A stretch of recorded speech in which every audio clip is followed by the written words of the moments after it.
Hello అండి. నమస్తే. నేను మీ మానస. వెల్కమ్ బ్యాక్ టు ఎంఎండెమ్స్ క్రేజీ కిచెన్. ఈరోజు వీడియోలో మైదా, ఓవెన్, ఈస్ట్ ఇవేమీ లేకుండా తక్కువ గ్యాస్ ఖర్చుతో హెల్తీగా గోధుమ పిండితో చేసుకునే మినీ ప్యాన్ వెజ్ పిజ్జా ఎలా ప్రిపేర్ చేసుకోవాలో చూపించబోతున్నాను. పిండిని ఏ కన్సిస్టెన్సీలో కలుపుకుంటే పిజ్జా బేస్ వచ్చేసి మనకి ఫ్లఫీగా వస్తుందో ఆ ప్రాసెస్, అలాగే హోమ్‌మేడ్ పిజ్జా సాస్ ప్రాసెస్‌ని కూడా ఈ వీడియోలో చూపించబోతున్నానండి.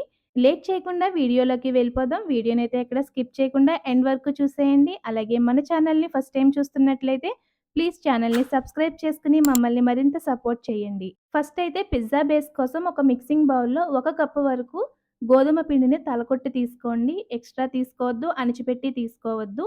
ఇందులోనే పావు టీ స్పూన్ సాల్ట్, అలాగే పిజ్జా బేస్ పొంగడం కోసం అర teaspoon baking powder, pizza లోపల ఫ్లఫీగా రావడం కోసం పావు టీ స్పూన్ వరకు బేకింగ్ సోడా వేసుకొని వీటన్నింటిని ఫస్ట్ స్పూన్‌తో బాగా కలిపిన తర్వాత పావు కప్పు వరకు రూమ్ టెంపరేచర్‌లో ఉన్న ప్యాకెట్ పెరుగును వేసుకొని మరొకసారి స్పూన్‌తో బాగా కలపండి.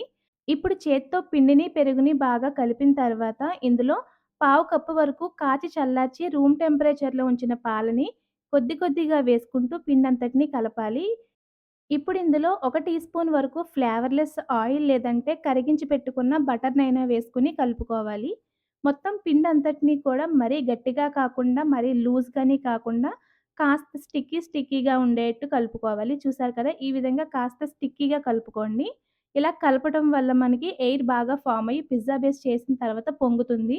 ఫైనల్‌గా ఒక టీ స్పూన్ వరకు ఆయిల్‌ని వేసుకొని పిండిని మరొక 2 నిమిషాల పాటు బాగా మెదుపుతూ కలిపిన తర్వాత దీనిపైన మూత పెట్టి ఒక గంట సేపు పిండిని బాగా నాననివ్వాలి. ఇప్పుడు హోమ్‌మేడ్ పిజ్జా సాస్ కోసం ఒక మిక్సింగ్ బౌల్ తీసుకొని అందులో పావు కప్పు వరకు టమాటా సాస్ వేసుకోండి.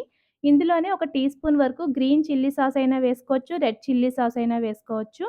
సాస్ లేకపోయినా ఏమీ ప్రాబ్లమ్ లేదండి. ఆ ప్లేస్‌లో మనం చిల్లీ ఫ్లేక్స్ అయినా వేసుకొని కలుపుకోవచ్చు. ఇప్పుడు ఈ రెండింటిని కలిపిన తర్వాత ఒక టీ స్పూన్ వరకు మిక్స్డ్ హెర్బ్స్ వేసుకోవాలి. అలాగే అర టీ స్పూన్ వరకు ఆరిగానో వేసుకోవాలి. ఇందులోనే ఒక టీ స్పూన్ వరకు చిల్లీ ఫ్లేక్స్‌ని వేసుకొని వీటన్నింటిని కూడా బాగా కలిసేట్టు కలుపుకోవాలి. చూసారు కదా! హోమ్‌మేడ్ పిజ్జా సాస్ అయితే రెడీ అయిపోయింది. దీన్ని పక్కన పెట్టుకొని ఒక గంట నుంచి నానబెట్టుకుంటున్న పిజ్జా పిండిని తీసి చూసారంటే చక్కగా ఎయిర్ అంతా ఫార్మ్ అయ్యి మనకి ఇలా ఎయిర్ గ్యాప్స్ కనిపిస్తాయి పిండంతా కూడా. ఇప్పుడు ఈ పిండిని ఒక 10 సెకండ్ల పాటు బాగా మెదుపుకొని వీటిని చిన్న చిన్న పిండి ముద్దల్లాగా డివైడ్ చేసి పక్కన పెట్టుకోండి. అలాగే ఒక చపాతీ ముద్దను తీసుకొని మిగిలినవి తడి ఆరిపోకుండా మూత పెట్టి పక్కన పెట్టుకొని, తీసుకున్న పిండి ముద్ద పైన కాస్త పొడి పిండిని చల్లుకొని పావించి మందం గల చపాతీలాగా రోల్ చేసుకొని, ఇప్పుడు షార్ప్ ఎడ్జ్ ఉన్న బౌల్ లేదంటే ఏదన్నా బాక్స్‌తో ఈ విధంగా రౌండ్‌గా కట్ చేసుకోండి.